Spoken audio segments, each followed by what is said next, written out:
Good afternoon, everyone. Thank you for checking out the stream, Conducting Perspectives, Episode 7. This is Lieutenant Michael Flynn. I'm the Flight Commander of the United States Air Force Band of the West, based out of San Antonio. And today we're going to be talking about Kentucky 1800. This is something that we've actually gotten as a recommendation from people who are viewing. So if you'd like to see something or a particular piece or a particular concept, go ahead and send a inquiry to the conductingquestions@gmail.com. I'm also doing a couple new things with the audio here. Hopefully you'll be able to hear me nice and clear. Go ahead and write in and say hello and let me know that it works. Hello, Nicole Pompey and Luis. Thank you for checking this out. Nicole, thank you so much. Actually, Senior Airman Nicole Pompey is going to be giving a clinic next Friday on this channel. So go ahead and check that out. It's going to be all about interactive and bassoon playing. It'd be wonderful. So that's next Friday, this Friday upcoming. So go ahead and check that out. She's going to be doing a great episode on bassoon, and it's going to be fantastic, especially if you're a bassoon player or if you're just interested about bassoon. She'll be able to talk about that as well. Welcome, Robin. Thanks for checking this out. If you're watching, and if you don't mind, go ahead and put a comment in the comment section here. I'll be able to read through them as we go. Let me know where you're watching from and how you heard about the stream. If you're enjoying it, and if you have any questions, I'll be able to address them here on the screen here. So again, this is Lieutenant Michael Flynn talking about Kentucky 1800. We're going to be talking about that today. And if you have questions or pieces that you'd really like to have us cover, go ahead and put something in through conductingquestions@gmail.com. I've gotten a lot of inquiries, and actually this piece, Kentucky 1800, is one that someone suggested through that email. So it's great to interact with the audience here and great to interact with the individuals watching, especially giving you what you're looking for, which in this case is an overview of this particular piece. So again, I'm looking at the comments section. Welcome, and go ahead and type in where you're watching from, and if you can hear me okay. I'm doing a couple of things new with the audio to make sure that it's nice and clear as we go. So a couple of things that we're going to be talking about today with this particular piece. This is a piece by Clare Grundman, who's a gentleman who's a wonderful composer of band music, fantastic, and we're going to talk about historical details and programming of this piece. So a little bit of the background, a little bit of background of the composer. Going to do an analysis and educational components of this piece as well. We had a guest appearance with our bread maker going on right now, which is great, a wonderful thing. All we need is our cat to come across too. He's sleeping right now, but I'm sure he'll come across and have a hello going on. No, he's sleeping. He doesn't like Kentucky 1800. It makes him sleepy. So we're going to be talking about analysis and educational components and some conducting challenges associated with this piece as well. So again, if you're just tuning in, welcome. This is Lieutenant Michael Flynn with the United States Air Force Band of the West. And go ahead and write in and let us know where you're watching from as well. So hopefully you're enjoying this as we're going through this piece and taking a look at it. So this piece, it was actually written and composed in 1954. It was revised in 1987. So this piece here, the composer, he was born in 1911 and died in 1996. This entire piece focuses around 3 American folk tunes, and it has to do with the pioneers of America, and it involves with the state of Kentucky, which gained its statehood in 1792. It's the first state to do so, gain statehood west of the Appalachian Mountains. So it's really, you think out west, now I don't think so much of Kentucky, I think Colorado. But in the 1700s, late 1700s, this was the West. This is something else. It's the expansion of the country. This actually is involved with 2 different editions of this piece. So in 1954, the revision in 1987 is used actually with new instrumentation. The 1954 edition used instruments that in 1987 weren't popular anymore. So it was revised so that the people who wanted to play this piece could continue to play it. For example, the 1954 version had trumpet parts and cornet parts, 2 separate ones. And the 1987 version combined them into a single trumpet part because bands in 1987 weren't using trumpets and cornets. So the composer and publisher realized this and created a brand new set of parts for this in 1987. It's fantastic music. Again, based on folk tunes and the pioneers of America. Daniel Boone is the biggest trailblazer through Kentucky, through the Cumberland Gap, known as the Wilderness Road, used by the pioneers to go west. So in terms of programming this piece, it really does deal with Americana, history of America, and it can bring the audience in, realizing that this has to do with based on folk tunes that were popular in the late 1700s and the early 1800s, all the way into the 1850s, and putting those pieces of music into something that represents a story. In other words, this is going to be type of a tone poem, or this is going to be something where you might be able to follow along and understand what is happening. So welcome again. We're going to be talking about Kentucky 1800. If you're just joining us, go ahead and put in that comments section where you're watching from. It helps us know where you're viewing from, and maybe you've been to Kentucky. So maybe you've heard this piece before. Maybe you've heard some of the folk songs on which it's based. So from the score, when I say from the score, it's a program note that the composer includes at the very first page. In fact, here's the score. It looks like this. And in the very first page, it gives you the instrumentation. And here's the program note that goes along with it. So this is something the composer is actually wanting the musicians and the audience to actually hear along the way. It's based on tunes of 3 American folk songs, The Promised Land, Cindy, and I'm Sad and Lonely, the melodies which are reminiscent of the years of the pioneers forging westward.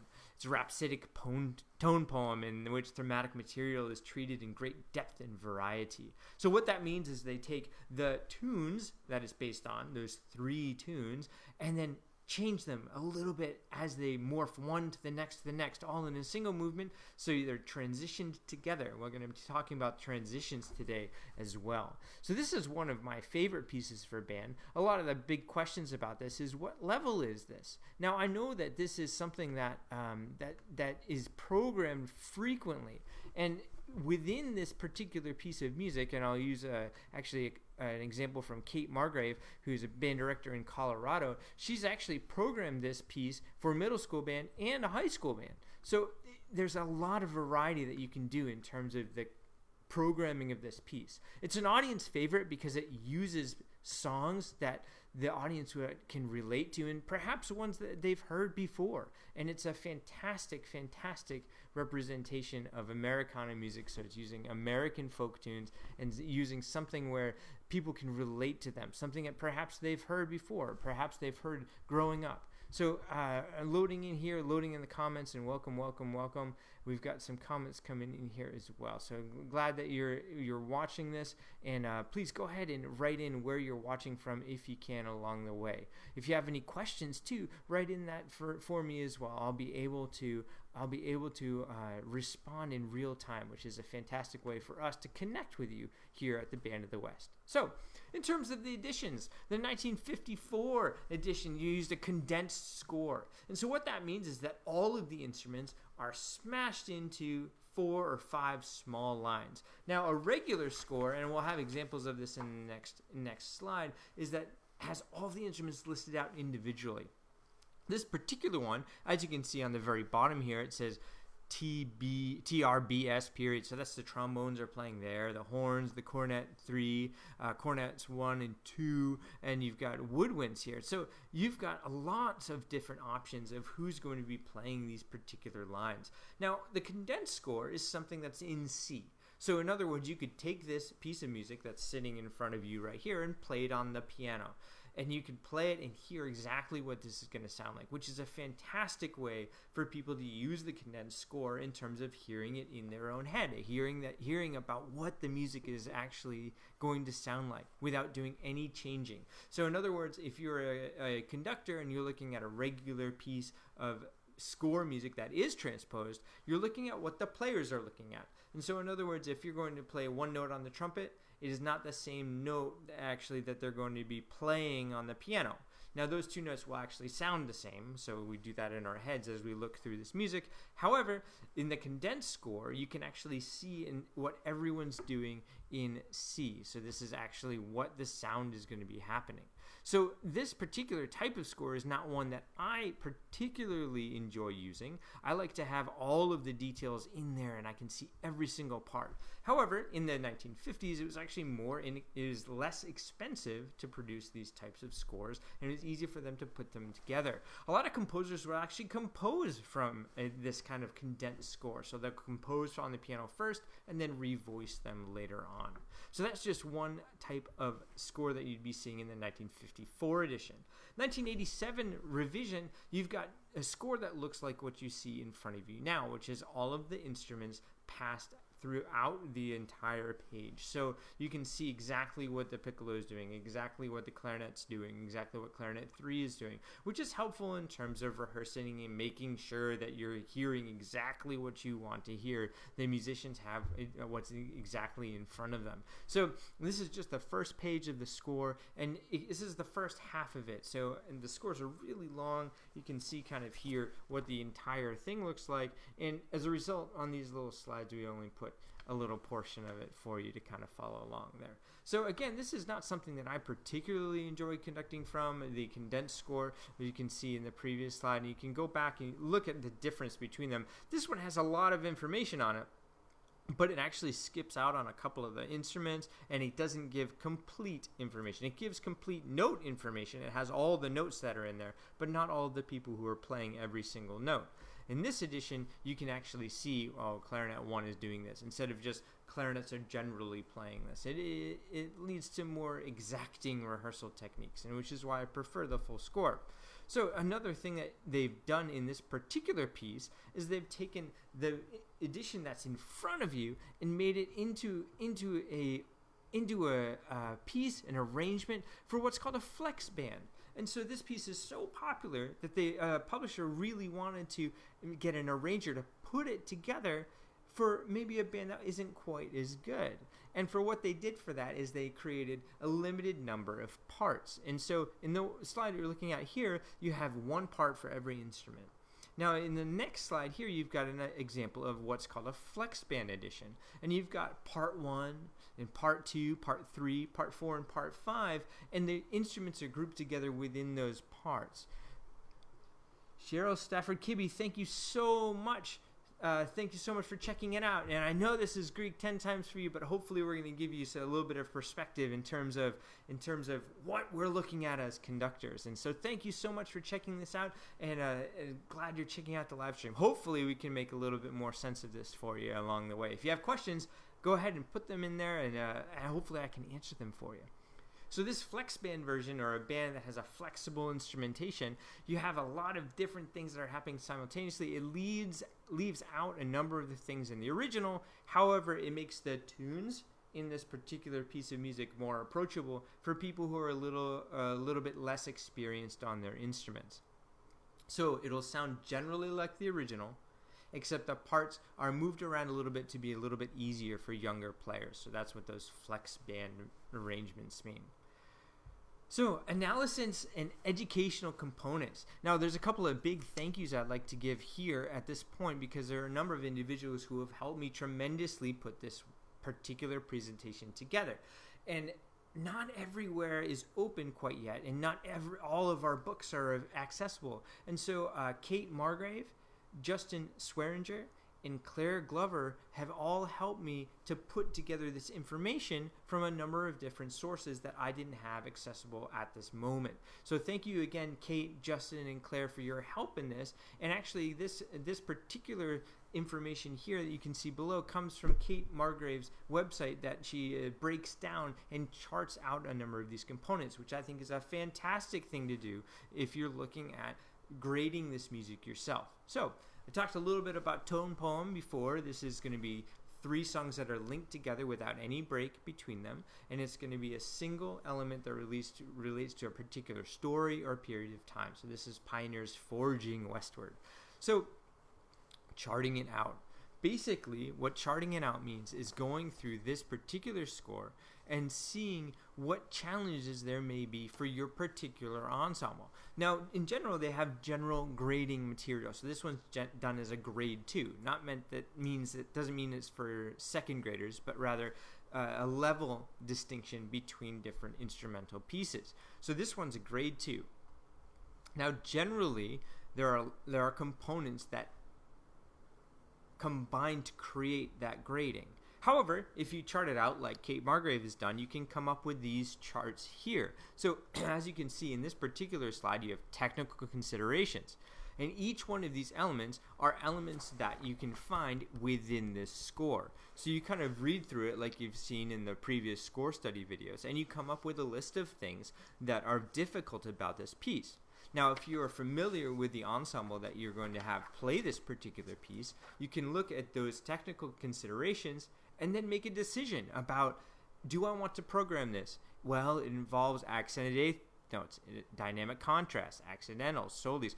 And if you're not strong in every one of those categories, perhaps this isn't the piece for you. Or if you have really great strength in all of these categories, then fantastic, then do it. Or later on, down on the bottom of this chart, you see that there's 2 16th notes and an eighth note, or a dotted 8/16 or a fermata. Now, if you haven't covered that material, this is a fantastic opportunity to use that as an educational tool for what you're going to be playing. So these elements in here are the ones that you can actually control and say, wow, I want to use this to teach dotted 8/16 or dotted 8/16 or 16th 8th combinations. And those items are found really a ton in this particular piece. So for those of you who aren't score reading musicians, basically it takes some music and you say, these 5 things are really hard about it. Or in this case, there's a whole list of them. These 5 things are really hard. Now, they're really difficult if you don't know how to do them. So if you have this list of items and there's 4 things that the students or the players don't know what to do, don't know how to do, but they can do the rest of it, maybe that's something that's approachable because you can use this piece, which Americana, pioneering, westward, tone poem, you can use this piece to teach those 4 musical components, or perhaps reinforce them for something that they've learned before. So you've got accented eighth notes, that's stronger eighth notes, dynamic contrast, loud, soft, accidental, so that's lots of changes in the key signature along the way. Soli was having solo lines that are all played together. Dotted rhythms, percussion rolls, so instead of just striking the drum once, you've got sustained sound on the percussion instruments, which is something that they have to learn how to do. You've got some style contrast, tempo changes, straight mutes, so different mutes that you put in the trumpet to change the sound. So it doesn't make it softer, but it changes the way it sounds, which students may or may not have had lots of experience with. Individual parts. So individual parts means that there are elements within this piece where the individual parts have to play by themselves, which makes it more difficult. Again, just think about how the last time you had to do something by yourself while everyone else was watching. It certainly brings another level of nervousness to it. Solos, the ultimate of that. Important low winds or low brass parts. So that means that the low winds and low brass, so these are the larger instruments in the ensemble, have a really big important role in this. Meter changes is changing of how the time is formatted within the score. You got trills, which is a up and down of different notes back and forth. Offbeat eighth notes, so things that don't happen if you are tapping your foot, not when your foot is tapping, which is difficult for young students. And lots of key changes. So each time you go through this particular piece and there's a different song, it transitions into a new key because each song isn't in the same key. So you have some different items there. You've got some different tempos and styles. And actually we've got another slide of this where you have some dynamics, which has a huge dynamic range. You have all the way kind of towards the bottom, you've got PPP, so pianissimo is really, really soft, and then all the way up to really, really, really, really loud. So a very wide range of dynamics gives lots and lots of opportunity to have things that are really loud and really soft and everywhere in between.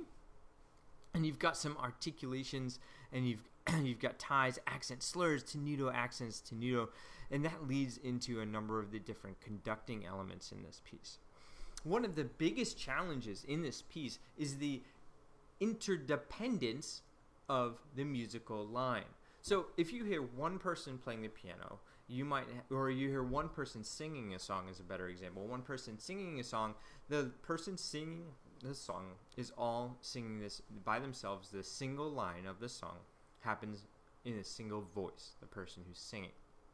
In this piece, at the very beginning, they have a large variety of people playing the same musical line. So it'd be like if you had 6 different singers and they all had to sing one note out of six in order to make a musical line. So you can actually see what that looks like. I'll come back to those conducting elements here in a second. Here in this particular piece. So on the very top you see the 3rd clarinet part.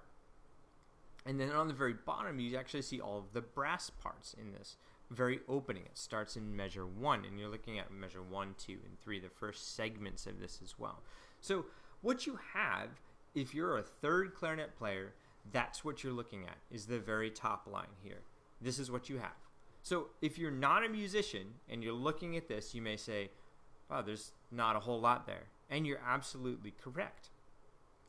Now, if you're a 3rd clarinet player and you're getting this, and you're a musician, you can play these notes, you're getting this piece, you're getting this part, and guess what you're saying? You're saying, wow, there is not a lot of stuff here. What am I a part of? And so using this interdependence idea of parts, you can see in the score that the clarinet part is very similar to any of the, if you look at the lines down there, any of the lines that have a kind of a similar shape. So overall, the very beginning of this piece sounds like this. Dun dun dun dun dun dun dun dun dun dun dun. But if you're a clarinet player, you're playing this. Ba. So how do you teach the individual just playing the ba note that they're part of a much longer line? It has to do with the interdependence of these particular parts. So this is a perfect way of teaching individuals how to move in their line and get out of the way for the rest of the people to take over. So for example, the 3rd clarinet player might play very strong on beat 1 and then realize that they immediately change to a supporting role rather than a lead role. So you want the first measure to go bum bum bum bum bum, but the 3rd clarinet player just has to go ba and then back away, because after that first beat they're not nearly as important as they are in the very first beat. And this is a really challenging element in order for individuals to understand and actually cover.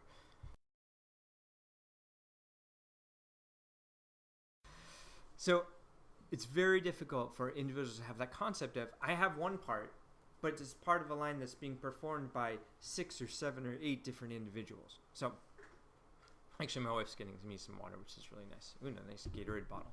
Excellent. Thank you very much. That's much better. Excuse me on that one. So I just get so excited about Kentucky 1800. So if you're looking at the large score down here on the bottom half, you can actually see bum, bum, bum, bum, bum, but it's all in different parts. Or they have a portion of that line or a portion of that. So teaching people how they have to come in and out of this line is a huge component of this particular work. Now going back to conducting elements, things that we'll be wanting to do, stylistic changes. So we talked a little bit about that already. Lyrical conducting, which is kind of a smooth type of music. American folk song knowledge. This is a great historical element. You can link your teaching into what the students are learning for it. Meter changes, talked about that. Solos, importance, low winds, low brass lines, steady percussion, and articulated conducting. We're going to talk about articulated conducting here now. So what we have here is also another example of moving in and out of the most important line. So if you look at letter B up here, even if you're not somebody who understands looking at musical scores, you can see that there's some notes on the very top, and then there's not some notes, and then there's some notes again, and then in the second page over there, you can see that there's a lot more notes as it goes and continues. So what we have here are 2 different styles, a separated style and then a smooth style. And transitioning in and out of that style is very difficult, especially for the students. Not only does it change style, but it changes role. So at letter B, the people playing the very top line are an accompaniment line, so it's a supporting line. And then that changes as soon as it gets over to the next page, where you get to start seeing things that are really smooth. So if you're doing conducting work in this, you've got 2 different styles to convey. One of which is very articulated, so articulated conducting, which has a kind of a sterner feel to the beat, so it's got a little bit more articulation at the very front of it. And then a smooth one type of conducting over here. So it's like as if you were trying to flick something off of your finger. So get off of there.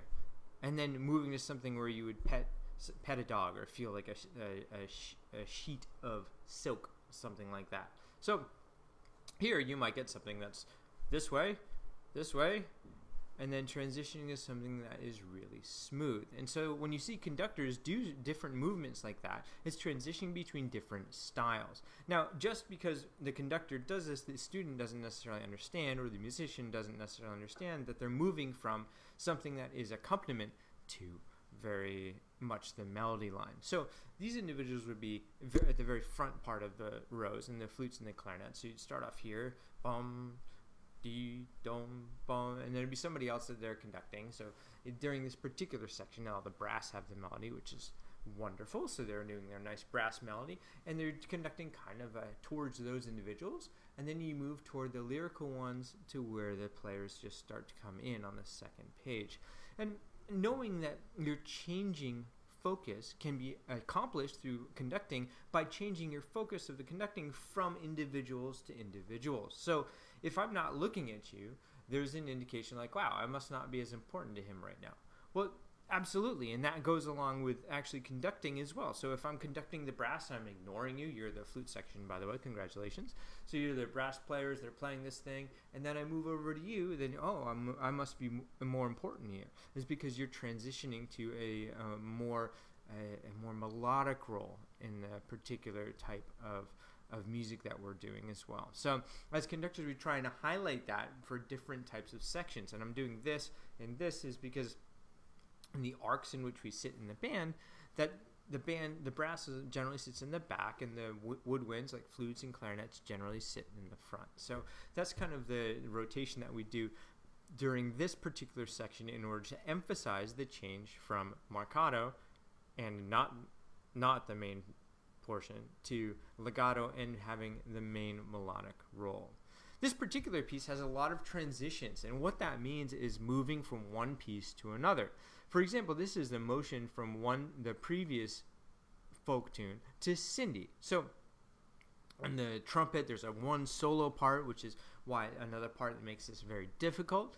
Another unique thing about this piece is that there's cross cueing in this piece. So you can see that there's some notes in there that look big, and there's some notes there that looks really small. That means that the small notes appear in the other parts, so that if the individual who has the main line needs some support or wants to be played as a soli or doesn't exist, to say there's not a horn player, you can actually do this by having another person play the part, and the music's already in their folder. It's fantastic. So in this particular section, we're going to be talking about transitioning from slightly slower to a slightly faster tempo.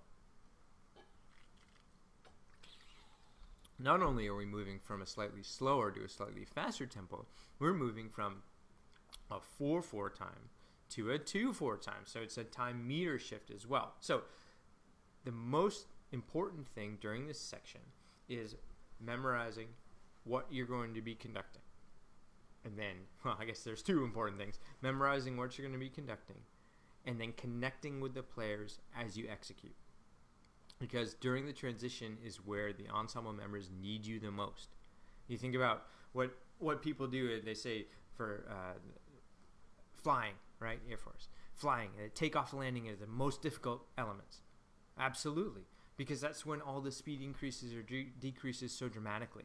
And that is exactly what happens here in the transitions. So you're coming here, and it's 1, 2, 3, 4, 1, 2, 3, 4, 1 and 2, and 1 and 2, and 1 and 2. And so it moves really quickly from one to the other. So how do we help communicate with the ensemble? In this particular section, memorizing what you're doing is a really great start. I'm working with Gary Hill right now, and some of the elements that he's teaching me about is memorizing in chunks. So you start the memorization with the transitions, and then you expand out from there, because during the transition is the most important part for you to internalize what you're having in the score and then communicating it with the ensemble members. So in this case, I'd be memorizing, before G, there's 1, 2, 3, 4, 5, 6 bars, and then a 2/4 bar, and I'm into H.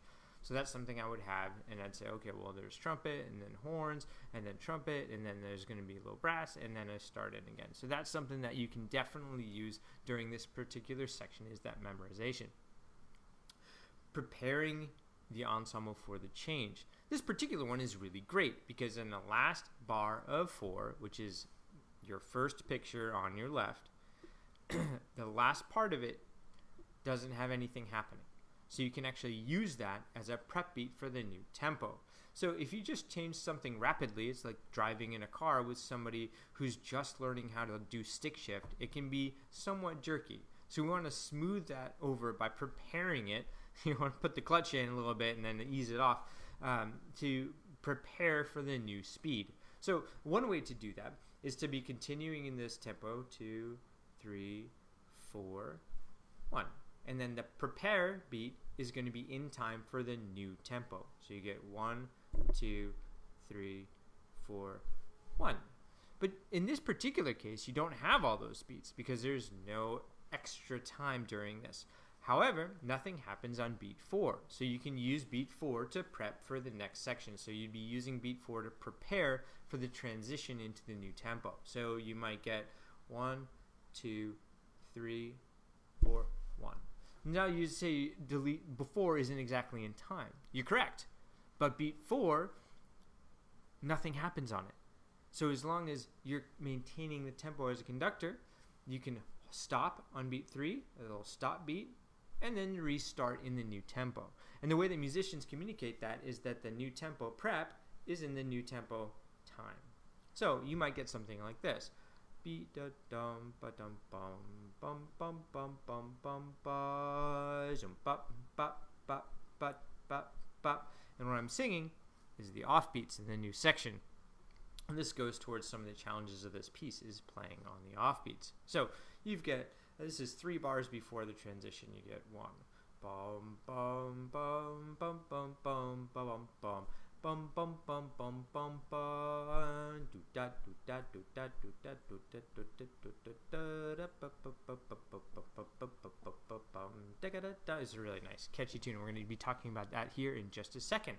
So transitions is where the ensemble needs you most. Now, we did talk a lot about melody versus accompaniment. We're going to talk about one more example in here in terms of melody versus accompaniment. So what you have in front of you is some brass parts. Now, this is part of the tune Cindy. And the overall tune here sounds like this. So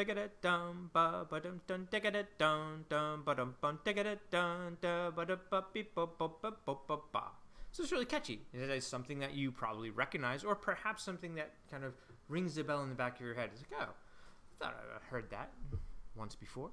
Now, the overall feel of it, again, is so you've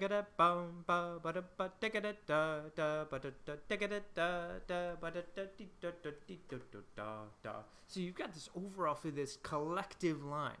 Now, if you're looking at this music, there's not one line that has all of that in it. So what it is 2 groups of individuals.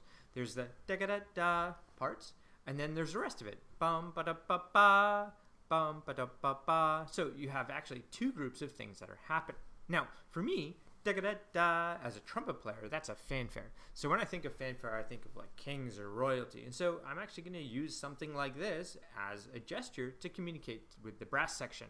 So this is my brass hand. Da-ga-da-bum, da-ga-da-da.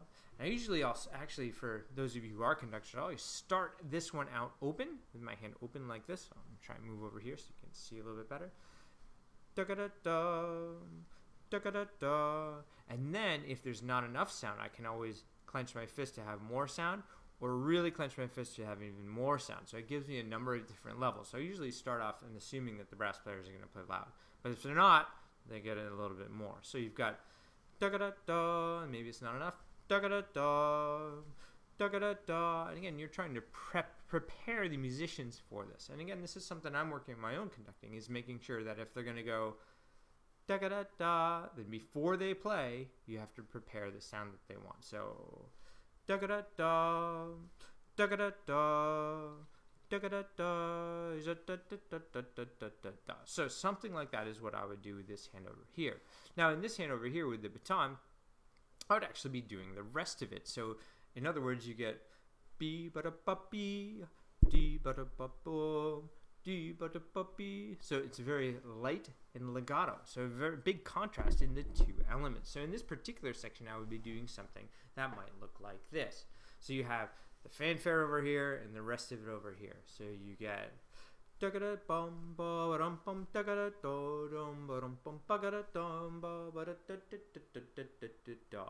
and then really conveniently this repeats itself. So you can do it actually twice, and it gives you a chance to connect with the players as soon as possible. So even when I'm working on this right now, I'm thinking, how can I prepare the players to have a different type of view, a different type of conducting. Now, if this part over here is great, maybe I ignore that. The first one is great, and then I have to pay attention to everybody else. So you might give a so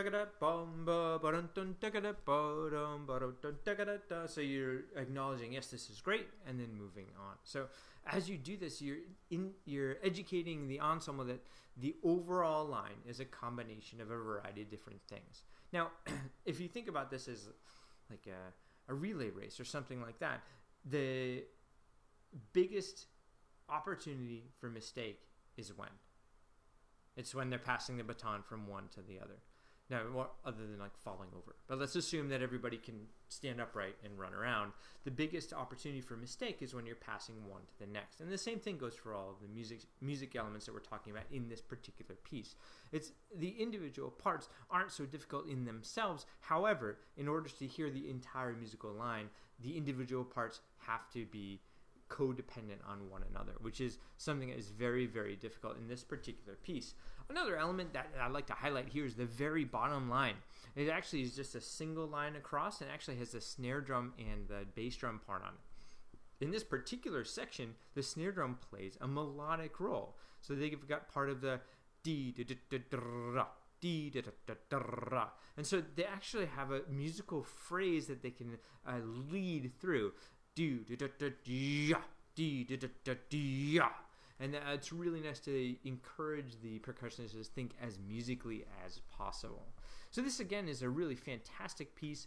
It's something that I really enjoy. I hope you've enjoyed checking it out. It is available widely on YouTube. You can go ahead and search this and find Kentucky 1800, and I hope you enjoy the pieces. And if you do, go ahead and put a comment in conductingquestions@gmail.com. Let me know you enjoyed the video. If there's something that I've missed that you'd like to see the next time, please let me know. If you're watching this video on a replay, go ahead and put the comment in this section there. I'll get to it eventually, or you can write to me directly at conductingquestions@gmail.com.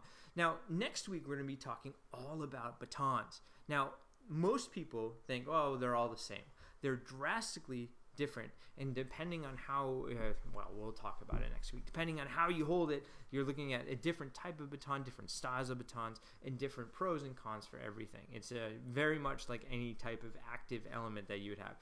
Some of them are more flexible, some of them are heavier, and regardless of what you choose, it's a give and take depending on what you're trying to find. So we're definitely going to be talking about that next Monday. So talking all about batons next Monday.